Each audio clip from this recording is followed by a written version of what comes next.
எனக்கு 99ல் நான் என்ன கஷ்டப்பட்டனோ அப்போ எனக்கு இதே மாதிரி ஒரு தண்டனை வர பார்த்துச்சு.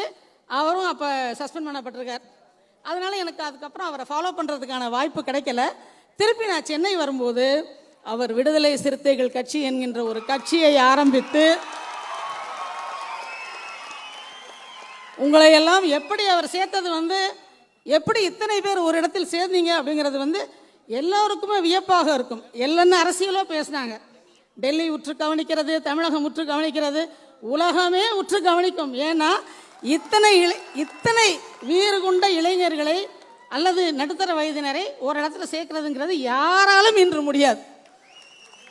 இது அவருக்கு எதுக்கு கிடைச்ச வெற்றி அப்படின்னு கேட்டால், அவர்கிட்டே நான் ஒன்று சொன்னேன்னு நினைக்கிறேன்.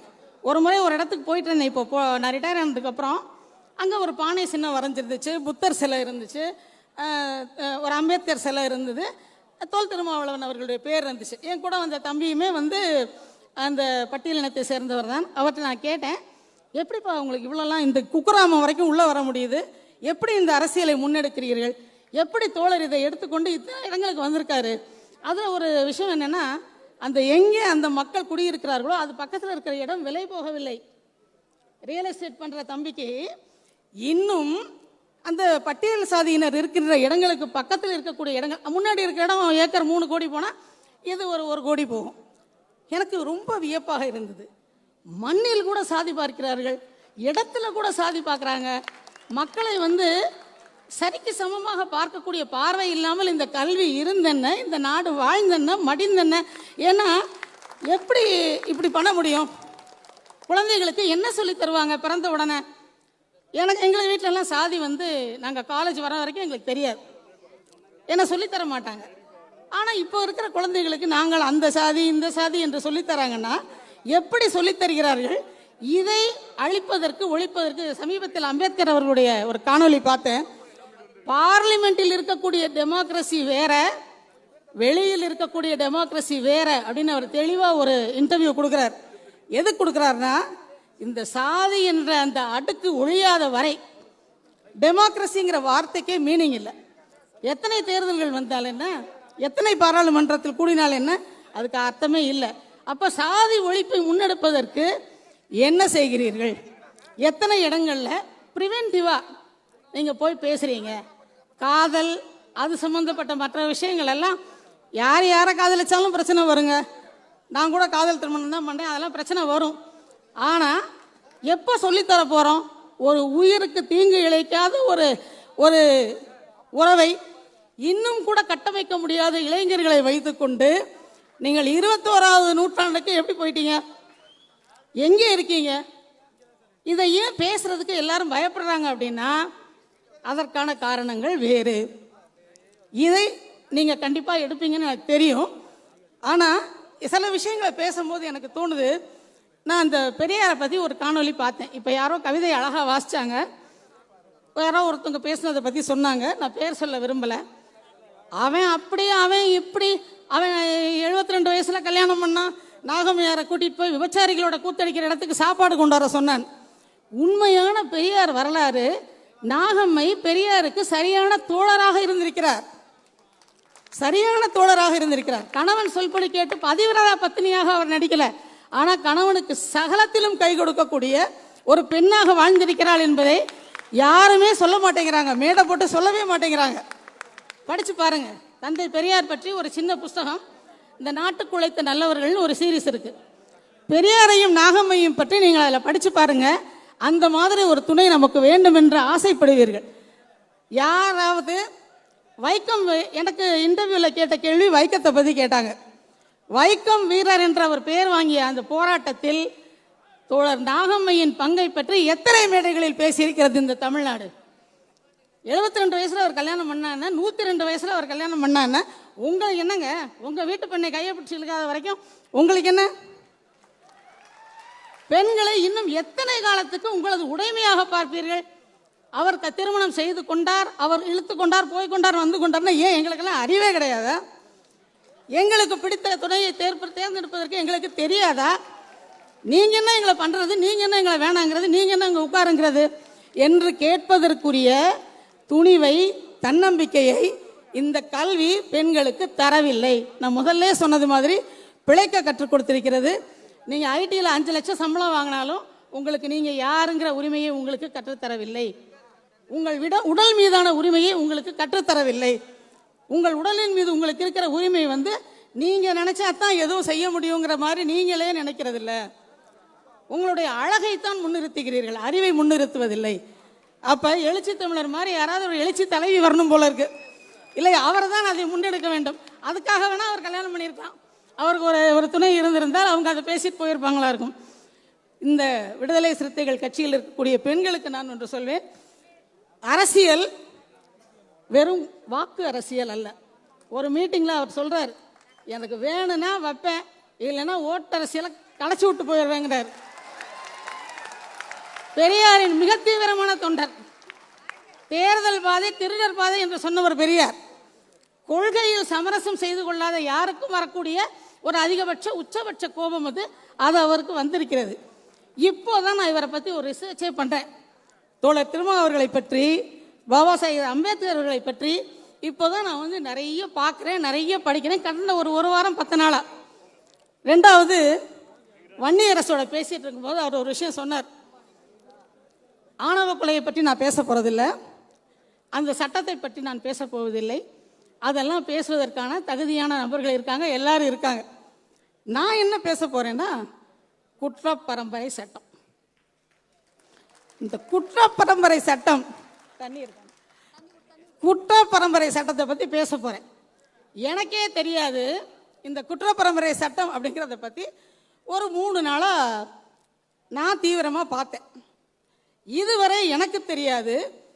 தோழர் நிவேதிதா உங்களுக்கு தெரியும்னு நினைக்கிறேன், நிவேதிதா லூயிஸ். நான் நிவேதிதாட்ட கேட்டேன், இது எப்போ வந்தது, எதனால் வந்தது? எல்லாரும் இதை பற்றி நிறைய சோஷியல் மீடியாவில் எழுதுறீங்க, விளக்கமாக ஒரு பதிவு யாருமே போட மாட்டேங்கிறீங்க, மனசுக்கு வந்ததெல்லாம் பேசுகிறீங்க, பேரலல் இன்வெஸ்டிகேஷன் பண்ணுறீங்க. உங்கள் கோபங்கள் நியாயமானதாக இருந்தாலும் போலீஸ் விசாரணைக்கு வரும்போது அங்கே தான் நான் தோழர் திருமாவளவனை பற்றி ஒரு விஷயம் சொல்லணும். உணர்ச்சி வசப்படவே இல்லை அவர். அந்த பேட்டி அவர் கொடுக்குறாரு, நீங்கள் திருப்பி ஒரு தடவை போட்டு பாருங்கள். அவர் நான் பார்த்த பழைய திருமாவளவன் இல்லை அவர். அத்தனை பக்குவம், அத்தனை அறிவு, அத்தனை கண்டென்ட், அத்தனை அருமையான ஒரு வெளிப்பாடு, யாரையும் பாதிக்காத அளவு ஒரு பேச்சு. இதைத்தானே தமிழகம் எதிர்பார்க்கிறது. உடனே வந்து வெட்டுக்கு வெட்டு, குத்துக்கு குத்துன்னு யாரும் எதிர்பார்க்கலையே. அப்போ தான் இந்த குற்றப்பரம்பரை சட்டத்தை பற்றி நான் பார்த்தேன். எனக்கு கொஞ்சம் சமூக செயற்பாட்டாளர்களோடு கொஞ்சம் தொடர்பு உண்டு. அப்போ நான் அவங்க கிட்ட கேட்டேன், எல்லாம் வேகமாக எழுதுறீங்க, எல்லாரும் தென் மாவட்டங்களை பற்றி இவ்வளோ கோபமாக எழுதுறீங்க, இந்த குற்றப்பரம்பரை சட்டம் அப்படிங்கிறது என்ன அப்படிங்கிறதும், இதை யார் ரிப்பீல் பண்ணா அப்படிங்கிறத பற்றியும் ஏன் விளக்கமான பதிவுகள் சமூக வலைத்தளங்களில் இல்லை? நம்ம சமூக வலைத்தளங்கள் திருப்பி பாருங்கள். நம்ம சினிமாவில் ஒதுக்கி விட்டது, ஓடி போனது, முறையே இல்லாதது, அவன் இவன் எல்லாரையும் பேசக்கூடியதுடைய பேட்டிகளும், ஆபாச நடனங்களும், ஆபாச செய்கைகளும், சில திரைப்படங்களின் மலினமான காட்சிகளையும் மாறி மாறி பார்க்கின்ற ஒரு இளைஞன் எப்படி நல்ல வழிக்கு போக முடியும்? ஏன் நல்ல விஷயங்களை பேசுறதுக்கு ஏன் தெரியலை? ஏன் நம்ம சொல்லிக் கொடுக்கல? ஏன் இதுக்கு ஒரு சென்சார் இல்லை? இளைஞர்களை வழிப்படுத்துவதற்கு அன்று ஒரு பேரறிஞர் அண்ணா இருந்தார், முத்தமிழறிஞர் கலைஞர் இருந்தார். இன்று தோழர் திருமாவளவன் அவர்கள், இந்த மேடைக்காக நான் பேசலைங்க, அதை நான் மறுபடியும் சொல்கிறேன். நான் பொதுவாக யாருக்கும் பயந்து பேச மாட்டேன். உண்மையிலேயே இவர் வந்து அவர் அந்த இடத்த நான் வந்து அந்த சைக்கின்னு சொல்லுவோம்ல, அந்த இடத்தோட சைக்கின்னு ஒன்று இருக்கும், அதை பார்த்தீங்கன்னா யாருக்குமே அவர் மேலே கோபம் வராது. நீங்கள் சொன்ன அந்த ஆதிக்க சாதியினருக்கு கூட அவர் மீது கோபம் வராது. அப்படி ஒரு அழகான நியாயத்தை எடுத்து பேசுகிறார். அப்போ இந்த குற்றப்பரம்பரை சட்டத்தை பார்க்கும்போது நிச்சயமாக பசுமன் முத்துராமலிங்க தேவர் அவர்களுடைய பங்கீட்டை நம்ம குறைச்சி மதிப்பிட முடியாது. ஒரு அரசியல் கட்சி தலைவர் வந்து பேசுகிறார், மறுபடியும் இவங்க மேலெல்லாம் குற்றப்பரம்பரை சட்டத்தை போடணும் அப்படின்னு பேசுகிறார். சும்மா இருந்த சங்கம் ஊதி கெடுத்தது மாதிரி திருப்பி அது ஒரு விவாத மேடையாகுது. அப்போ இதை பார்க்க போகும்போது பார்த்தீங்கன்னா குற்றப்பரம்பரை சட்டம் என்னன்னே தெரியாமல் எப்படிங்க அதை திருப்பி கொண்டு வந்து இன்னொருத்தருக்கு கொடுப்பீங்க? நீங்கள் ஒரு சட்டசபையில் 1947 டாக்டர் சுப்பராயன் அவர்கள் கொண்டு வந்த தீர்மானத்தை ஒரு சட்டமாக ஆக்கி முத்துராமலிங்க தேவர் அந்த காலத்தில் 1929 போராட்டங்கள் நடத்தினது ஒரு குறிப்பிட்ட சாதியினருக்காக. ஒரு குறிப்பிட்ட சாதியினரை வந்து அந்த அந்த பர்வியூலேருந்து வெளியில் கொண்டு வர்றதுக்காக எல்லாரையும் நீங்கள் கிரிமினல்ஸாக பார்க்காதீங்கிறதுக்காக பண்ணுறாரு. இதை நாம் தெளிவாக புரிந்து கொள்ளவில்லை. அவர் சார்ந்த சாதியை சேர்ந்து அவர் பண்ணுறார். 1952 பாபா சாஹேப் டாக்டர் அம்பேத்கர் அவர்கள் இந்த குற்றப்பரம்பரை சட்டத்தை வந்து ரிப்பீல் பண்ணுறதுக்காக மத்திய அரசில் அவர் ஒரு சட்டம் இயற்றார். உங்களில் எத்தனை பேருக்கு தெரியும்? அம்பேத்கர் என்பவர் ஒரு சாதி தலைவர் இல்லை. அது தெரியுமா எல்லாருக்கும்? தலைவர்களுக்கு சாதி இல்லை. அப்படி யோசிக்கிற 1-2 மைண்டையும் கொண்டு போய் நம்ம ஒரு சாதிங்கிற ஒரு சின்ன அடையாளத்துக்குள்ளே வச்சுட்டோம்னா, அம்பேத்கரை பார்த்த உடனே எல்லாருக்கும் அம்பேத்கருக்கு சிலை போட்டு கம்பி வலை போட்டு வச்சுருப்போம் சவுத்தில். அம்பேத்கர் சிலைக்கெல்லாம் நான் அம்பையில் வேலை செய்யும் போதெல்லாம் பார்த்தீங்கன்னா எத்தனை சிலைக்கு இன்றைக்கி கம்பி வேலை போட்டோம், எத்தனை சிலைக்கு இன்றைக்கி என்னங்க ஒரு சட்ட மாமேதை இந்தியன் கான்ஸ்டியூஷனை வந்து எனக்கு அவ்வளோ தெரியாது. உங்களில் எத்தனை பேருக்கு தெரியுமோ எனக்கு தெரியாது. பரீட்சைக்காக சில விஷயங்களை படித்து எழுதிவிட்டு சில அமெண்ட்மெண்ட்ஸை படித்து எழுதிட்டு வர்ற அளவு தான், ஒரு டிடி பாசு படித்து எழுதுகிற அளவு தான் எங்களுக்கு சட்டம் தெரியும். அந்த பாபா சாஹேப் டாக்டர் அம்பேத்கர் ஒரு மேதை, சட்ட மேதை. அந்த அளவுக்கு ஒரு அறிவு இருக்கக்கூடிய இன்னொரு மனிதர் இந்த உலகத்தில் இல்லைங்க. இதை எத்தனை மேடைகளில் நாம் பேச போகிறோம்? எத்தனை நாளைக்கு அவர் சொந்த சாதிக்கு நீங்கள் கொண்டாட போகிறீர்கள்? அங்கிருந்து தான் நான் வந்தேன். அம்பேத்கர் கூட அவர் வருத்தத்தை பதிவு செய்கிறார். சில மறுப்புகளின் மூலம் நான் வந்து அமைச்சர் பதவியை ராஜினாமா செய்கிறேன்னு சொல்கிறாரு. சில ஆங்கில சேனல்ஸ்க்கு பேட்டி கொடுக்கும்போது இல்லை இந்த சாதி அடுக்குகள் மாறணும்னு சொல்கிறாரு. வருத்தப்படுறாரு, மதம் மாறுறாரு, சில பேரை மதம் மாற்றுகிறார். அவருக்கு தெரிந்த அன்றைய காலகட்டத்தில் இருக்கக்கூடிய அத்தனை எதிர்ப்புகளையும் அழகாக பதிவு செய்து கொண்டே வருகிறார். ஆனால் நான் ஒன்று சொன்னால் நீங்கள் யாரும் கோவிக்கக்கூடாது, அதுவும் சத்தியமான உண்மை. பாபா சாஹேப் அம்பேத்கரை விடையும் ஒரு படி உயர்ந்தவர் டாக்டர் தொல் திருமாவளவன். ஏன்னா இதை செயல் வடிவத்துக்கு கொண்டு வருவதற்கான ஒரு தலைவர் இந்த பட்டியலின மக்களிடையே இல்லை. அவர் எழுதினார், யாரும் பேனா பறித்து போட்டிருக்க மாட்டாங்க, பேனா ஒடிச்சு போட்டிருக்க மாட்டாங்க, அவருடைய இன்டர்வியூவை கெடுத்திருக்க மாட்டாங்க. இவர் களத்தில் இறங்கினார், உங்களை எல்லாம் சந்தித்தார், உங்களது பிரச்சனைகளை இன்று வரை தீர்த்து கொண்டிருக்கிறார். ஒரு நல்ல ஏசி ரூமில் உட்காந்து பேசலை. அதற்காக நான் அம்பேத்கரை குறைத்து மதிப்பிடவில்லை. யாரோ ஒரு தம்பி அழகாக ஒரு கவிதை எழுதினார். அவரே இருந்தாலே ஒரு விடுதலை சிறுத்தையில் வந்து என்னவா இருப்பார், நீங்கள் ஆயிருப்பார், சொல்ல முடியாது. ஏன்னா களப்போராளிகள் என்பது வேறு, வீரம் என்பது வேறு, மக்களை நேருக்கு நேர் சந்திப்பது என்பது வேறு.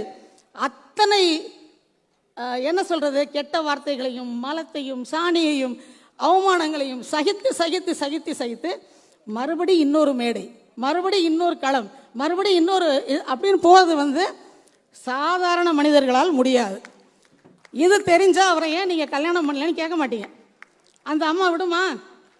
ஏங்க 10 மணி ஆயிடுச்சு வீட்டுக்கு வரலையா, 12 மணி ஆயிடுச்சு வரலையா, பிள்ளைக்கு ஃபீஸ் கட்டலையா, இப்படியே சுற்றிட்டு இருந்தீங்கன்னா எப்போ இதெல்லாம் சொல்லுவோமா மாட்டோமா? பெண்கள் நாங்களே காவல்துறையில் இருப்பவர்களே ஹஸ்பண்டை அப்படி தள்ளி வச்சுருவோம்.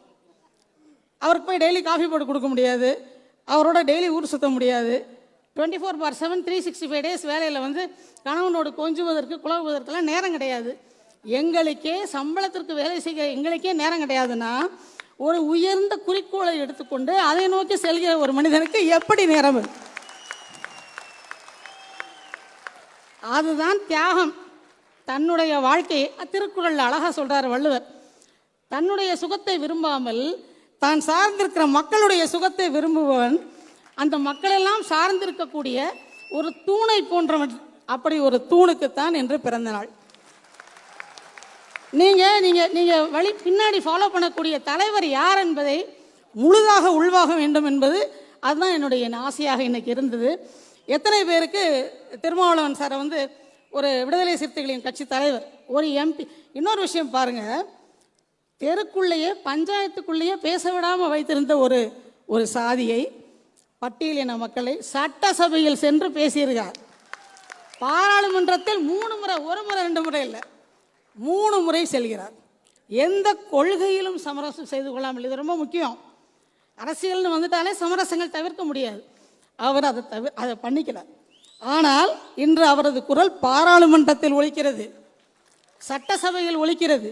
இது போன்ற குரல்களை அவர் இன்னும் அதிகமாக சட்டசபைக்கு அனுப்புவார். பாராளுமன்றத்துக்கு அனுப்புவார். அதற்கு நீங்களும் நானும் செய்ய வேண்டிய ஒரே விஷயம் என்னன்னா, இந்த கூட்டம் இப்படியே சிறுத்தை கூட்டமாக அந்த அவருடைய பின்னால் நீங்கள் வழிவகுத்து நடந்து சென்றீர்கள் என்று சொன்னால் அது ரொம்ப தூரத்தில் இல்லை. அவர் தொடக்கூடிய உயரமும் ரொம்ப தூரத்தில் இல்லை, நீங்கள் பார்க்கக்கூடிய உயரமும் ரொம்ப தூரத்தில் இல்லை.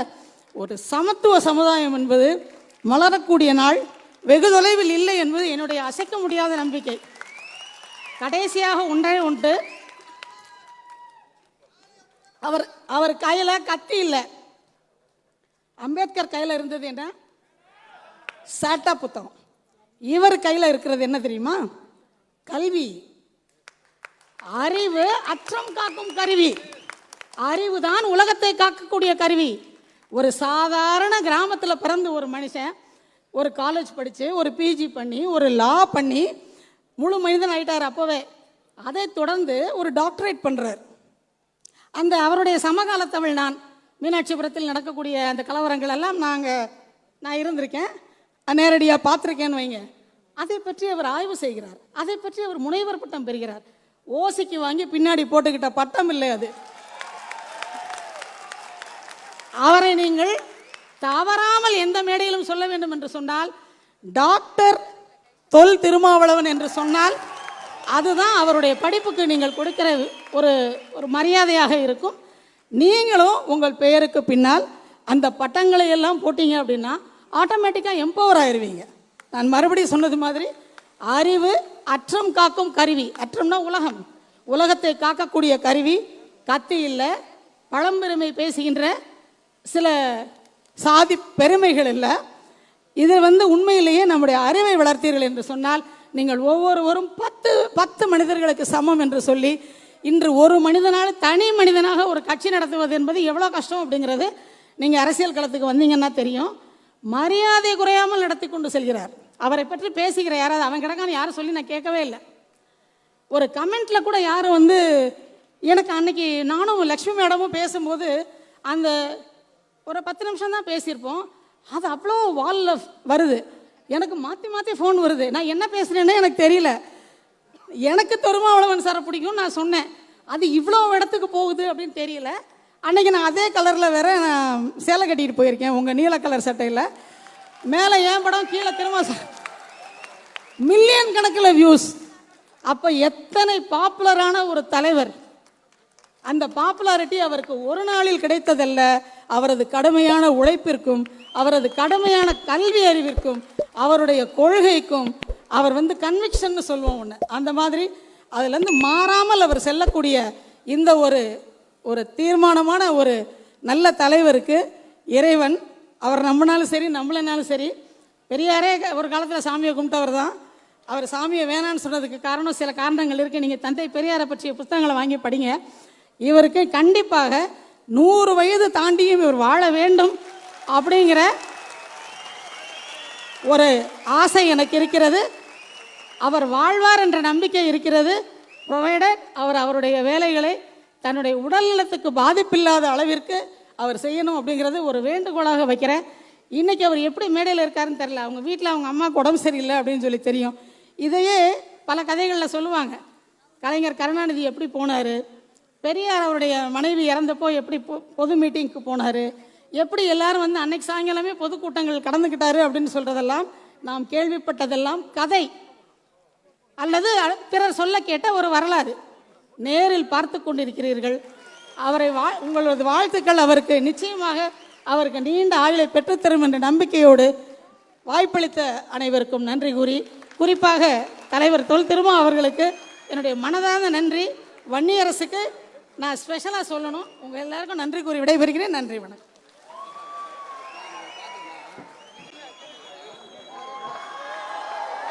வனிதா அவர்களுக்கு, தோழர் வனிதா அவர்களுக்கு அனைவரும் கைகளை தட்டி வாழ்த்து கூறுமாறு கேட்டுக்கொள்கிறேன்.